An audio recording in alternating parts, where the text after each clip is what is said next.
দর্শক, আসসালামু আলাইকুম। আশা করি আপনারা ভালো আছেন।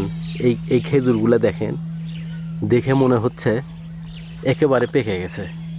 এটা অলরেডি আমাকে 3-4 জন বলছে যে তোমার কাছের খেজুরগুলো সব পেকে গেছে। তো আসলে এই খেজুরগুলো এখনও কিচ্ছু হয়নি, কিন্তু দেখতে যে এত সুন্দর লাগতেছে, মানে আর অনেক দূর থেকে দেখা যাচ্ছে খেজুরগুলা। তো আমি জানি না টেস্টগুলো কেমন হবে।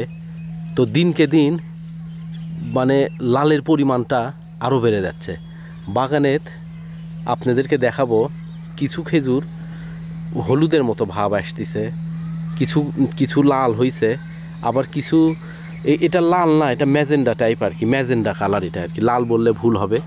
তো দেখতে মানে এত সুন্দর লাগতেছে এগুলো।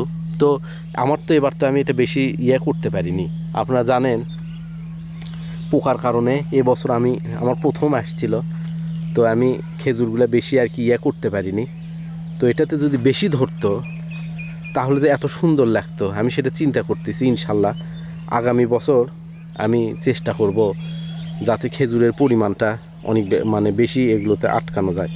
এগুলো আসলে কোনো কঠিন কাজ না, কিন্তু দেখতে আর দেখেন এগুলোর খাওয়ার থেকে দেখাতে এত সুন্দর। আমি আসে এই গাছটা এখন দেখি, আগে আমার সামনের যে মরিয়ম গাছ আছে ওখানে অনেক খেজুর ধরছে, ওটা দেখতে বেশি ভালো লাগতো, অনেক খেজুর দেখতাম।